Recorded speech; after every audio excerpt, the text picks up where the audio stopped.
Bienvenue dans cette nouvelle revue de moi-même, Raph Laurent. Cette fois-ci, le knock-off de Brawl Combat Wars de classe Deluxe, qui est tout simplement le Yellow Brawl CBB que j'ai pris sur Certeuil. Si vous tapez sur Certeuil, vous allez sûrement le trouver. Alors, vous savez sûrement tous, tout à peu près les moules des Chugs m'intéressent. Et lui, je l'avais pas à la base parce que disons que j'ai déjà Brawl Warburton, enfin j'ai pas besoin de deuxième Brawl, j'avais pas besoin de, mettons, le Computron Combat Wars vu que j'avais la version United Warrior. Il y avait des versions aussi qui se vendaient avec l'autre combineur Leo Kaiser, que si je voulais le moule, ben, il fallait que j'achète tout le combineur, il m'intéressait vraiment pas. Fait que bref, je l'ai trouvé sur Certeuil au coût de je pense 4$ US, qui était absolument 8$ US, et je l'ai pris pour faire un Decepticon du nom de Yellowstone. Alors, pour Brawl, dans le jeu, c'était un tank style léopard. Ici, on retrouve, mettons, un peu ça, mais bon, ça peut être plusieurs styles de tank. Alors, bien entendu, pour ce qui est des couleurs, le jaune que vous voyez aucunement peint, c'est assez spécial pour un Decepticon, mais disons que je vais revenir là-dessus. Bien entendu, ici, on a du gris plastoc pour la partie du connecteur. Ici aussi, qui est, mettons, le cou. Ici, pour le petit peg. Sinon, le rouge que vous voyez ici est peint. C'est surtout, mettons, les détails pour les jambes en mode robot. Et bien entendu, du noir ici pour les chenilles. Et le canon du tank était gris plastoc et je l'ai repeinturé noir. Et j'aurais dû le repeinturer rouge tant qu'à moi. Mais bon, c'est pas grave, c'est pas une erreur, ça reste quand même assez classique. Sinon, à part de ça, pour ce qui est des défauts, la tourelle pivote pas. Un petit peu dommage. À part de ça, il y avait quand même quelques lacunes de peinture, comme ici, le rouge, il y avait une petite tache rouge ici, des taches noires aussi un peu partout, quand j'ai mis, mettons, la deuxième couche de peinture, puis même à ça, le noir s'enlève un peu, fait que ça fait pas partie, mettons, un défaut du moule.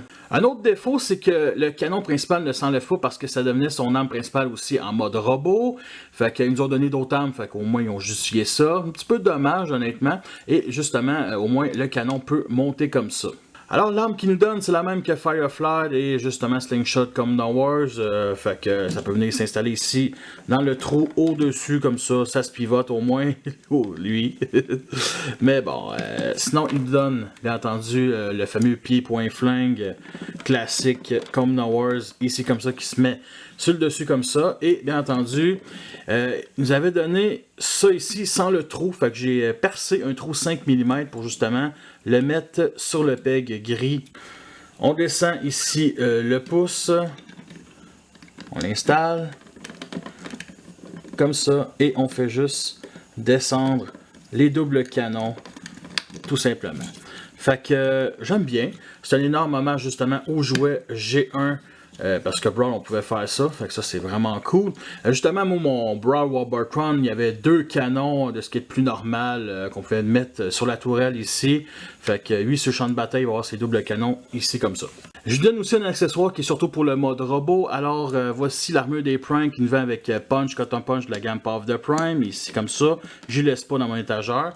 Fait que pour être plus rapide sur le champ de bataille avec un genre de booster à l'arrière. Et bien entendu, on peut installer l'autre canon ici comme ça.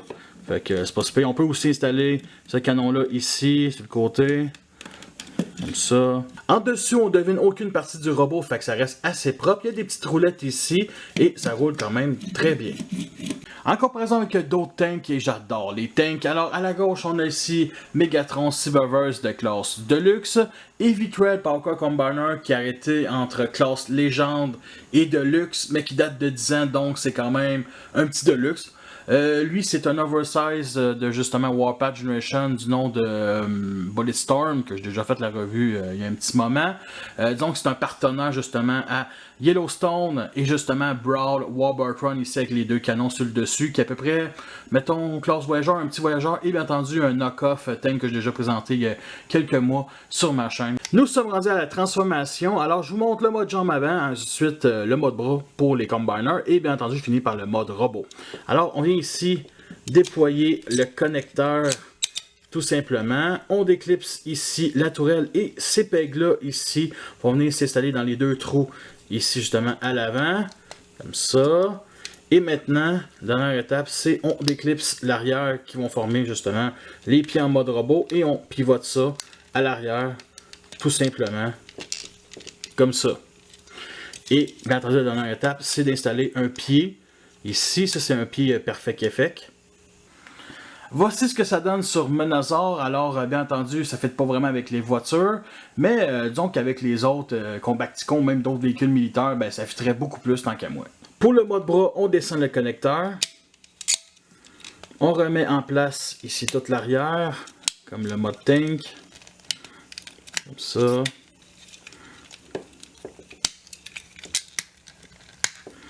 Je suis tout en train de défaire. On déclipse les chenilles avant comme ça, on les déploie et on pivote pour venir l'éclipser ici, mais bon, ça clipse pas vraiment. Mais bon, c'est la même chose. Comme ceci. Bon, maintenant, on sépare les jambes, on les déploie comme ça. On les remet en place. Et maintenant, hop, on dégage ici ce peg-là. Sur Menazor, alors, je peux vraiment vous garantir que, mon Dieu que c'est affreux, sérieusement, ça fait vraiment pas pour Menazor. Anyway, le bras de Menazor, c'est un fan mode, c'est juste la voiture qui était allongée, admettons. Fait que ça fait pas avec l'autre bras. On peut pivoter le bras comme ça pour que ça soit moins pire. Ça pend aussi, justement, la fourche. C'est un énorme point négatif du mode robot. Mais j'haïs pas mettons, avec le canon vers le haut, là. Puis les chenilles de tank de même sur le côté, là, c'est bien, c'est bien. Pour le mode robot, on descend le connecteur, on sépare les jambes, on pivote ici la fourche, et bien entendu, on va venir la mettre ici en dessous de cette pièce-là, comme ça, et ça ne clipse aucunement ici. Fait qu'on va laisser de même pour l'instant. On déclipse ici les bras comme ça, on place droit et on pivote. On n'est pas bien entendu ici les mains. Comme ça, plutôt les avant-bras. Fait que comme ça. Maintenant, on met ça droit. Ensuite, on prend la tourelle. Si on la déclipse et on la met à l'arrière. Simplement comme ça. On déploie ici la tête. Alors, ce qui reste, c'est bien entendu ici la crise de fourche, là, qui n'est pas capable de tenir. Des fois, ça tient, des fois, ça tient pas. Tout simplement, moi, ce que je fais, c'est lever ça et descendre les jambes. Fait que j'ai plus vraiment ce problème-là. C'est lettre, mais j'ai plus ce problème-là. Et le voici en mode robot et c'est carrément Brawl, fait que aucun souci là-dessus. Alors, c'est un peu les proportions que j'ai un peu de la misère. Mettons, les queues, je les trouve très très minces. Sinon, ici, les tibias sont très très larges. Comme ça, ici, mettons, ça aurait dû se replier à l'intérieur, ça aurait été mieux tant qu'à moi. Mais entendu, pour ce qui est le défaut, les parties creuses, on est habitué depuis des années. Fait que ici, c'est vide. On a ici aussi du vide à l'intérieur des avant-bras que... Sérieusement, c'est comme si ça serait cassé. Il manque vraiment un petit morceau ici. Ça aurait dû être rectangulaire tant qu'à moi, ça aurait été mieux. Sinon, à part de ça, je trouve quand même assez bien. Sinon, mettons le backpack ici, ben, c'est carrément la tourelle avec le canon, fait que ça respecte Brawl G1. Donc la version Warburton, on pouvait enlever ça, former un bouclier, mettons sur le bras. Fait que c'est un peu mieux, mais bon, c'est du basique, c'est du Hasbro. Avec ce schéma de couleur-là, du jaune et du bleu pour les optiques, ça fait clairement Autobot, mais c'est un Decepticon. En gros, la part des Decepticons dans mon univers, on virait Decepticon au début de la guerre. Ils ont vraiment fait le choix rapidement. Lui, c'est plus pendant, mettons, au milieu de la guerre, vers la fin de la guerre, je parle sur Bartron, là, avant qu'il débarque sur Terre. En gros, sa ville était assiégée, puis il a décidé, c'est pas un soldat normal Autobot, puis à la place de, mettons, se faire tuer comme n'importe quel prisonnier, il a décidé d'être un traître, là, on va dire ça de même. C'est pas quelqu'un avec une énorme histoire, mais c'est juste un Autobot avec un schéma de couleur Autobot, qui vit Decepticon, mais qui change rien sur son corps. Tout simplement à part le symbole ici, que je dois vous rappeler que c'est un sticker que j'ai rajouté. Close-up ici sur la tête, alors j'aime beaucoup le mix de trois couleurs, le jaune qui est aucunement peint, la visière bleue qui est, honnêtement, ils ont fait une très belle job, et le silver pour le mode plate, que il y a des défauts, comme mettons le haut du mode plate, il n'est aucunement peint, un petit peu dommage, fait qu'on a une ligne jaune entre la visière et mettons la bouche, admettons, puis un peu de silver ici qui a dépassé le mode plate à droite, fait que... J'aime bien, mais bon, c'est un knock-off, on pouvait pas m'en mieux. La tête est sur un pivot, on peut bien entendu la mettre vers l'arrière, mais c'est de la transformation. Pour l'épaule, on peut monter ça et descendre, c'est de la transformation aussi. Fait que comme ça, sur cet angle-là, pivot. Ici, on peut bouger comme ça, mais c'est de la transformation. Fait que bas joint ici au coude, fait que vers la gauche et vers la droite. Bas joint aux jambes, fait que vers l'avant, vers l'arrière, comme ça. Sur le côté comme ça. Pivot. Je déteste ce bruit-là, association vers l'arrière. Et bien entendu, pour les pieds vers l'intérieur, mais lui, l'avantage avec ces pieds-là, c'est qu'on peut venir vraiment descendre cette articulation comme ça pour faire ça qui est quasi impossible pour un être humain. Mais bon, on peut le faire, c'est de la transformation justement pour le mode jambe du Combiner. Alors, je vous ai montré les 3 armes ici en mode alternatif. En mode robot, c'est vraiment le configuré différent de Brawl. Alors, je dois rappeler ici que le canon ne s'enlève pas, comparé à la version normale, la version d'Hasbro. Et j'aurais pas nécessité qu'il s'enlève pour qu'il y ait une autre arme. J'aurais sûrement pas mis cette arme-là, mettons celle-là, ici, mais il va rester fixe. Alors, il y a aussi d'autres armes ici, 3 petits canons sur chaque box sont fixes. On peut s'imaginer des canons de plus petits calibres. Je trouve ça cool, je trouve ça différent. On les a pas en mode alternatif, fait que c'est nice. Ils sont cachés par ici les chenilles. Alors, justement, son canon normal ici de Fireflight, ici comme ça, et bien entendu, ici, double canon, sur le bras à la même manière de Megatron. Et sur l'autre bras, ici, l'armure des Prime, comme ceci. Et, bien entendu, les doigts. Bon, comme ça. Alors, ça fait différent de Brawl. Tout simplement, c'est un combattant assez agressif, assez bourrin, on va dire ça de même. Et justement, l'armure des Prime sur ce bras-là n'est pas un hasard. C'est un petit clin d'œil justement à un autre membre de son unité spéciale. Justement, ces deux-là, tous les deux des gros bras, qui rend un certain, on va dire un clin d'œil aux jumeaux du Buverse.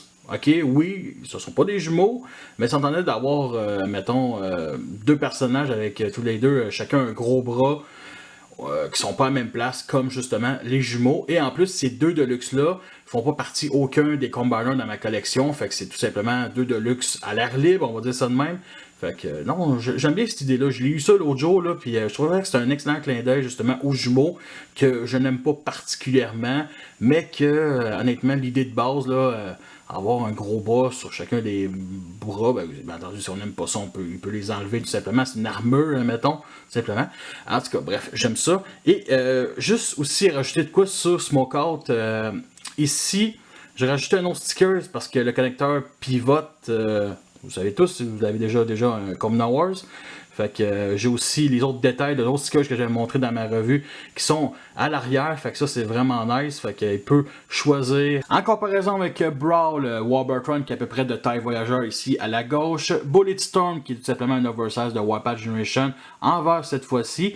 Qui fait partie de la même escouade que justement Yellowstone. Et ici justement à la droite, Heavy Thread Powercar Combiner qui est mettons un gros classe légende tout simplement. Voici le genre de pause qu'on peut faire. Nous sommes rendus à la fin de cette revue-là. J'espère que vous l'appréciez. Vous avez les pour et les contre. Alors, je vous recommande vraiment pas ce jouet-là. Achetez-vous l'original, c'est beaucoup mieux tant qu'à moi. Alors, je l'ai payé à peu près 20$ avec les frais de transport sur Certoil. J'ai acheté avec 2 autres jouets, fait que ça donnait à peu près 20$. Justement, la qualité de plastique, on est loin du Combiner Wars normal, donc c'est assez médiocre. Je pense pas que ça va casser. Ça pourrait casser un jour, mais sérieusement, quand tu y touches, tu fais comme ouais, c'est cheap, là. Bref, comme d'habitude, ma galerie photo sur Facebook. Le lien va être en dessous de la description, dont un fan mode cybertronien, un genre d'overtank, justement un peu inspiré, beaucoup inspiré de Brawl, justement du jeu War for Cybertron et Fall of Cybertron, que je trouve vraiment assez réussi. C'est vraiment un overtank avec un double canon, justement, avec ces doubles canons-là.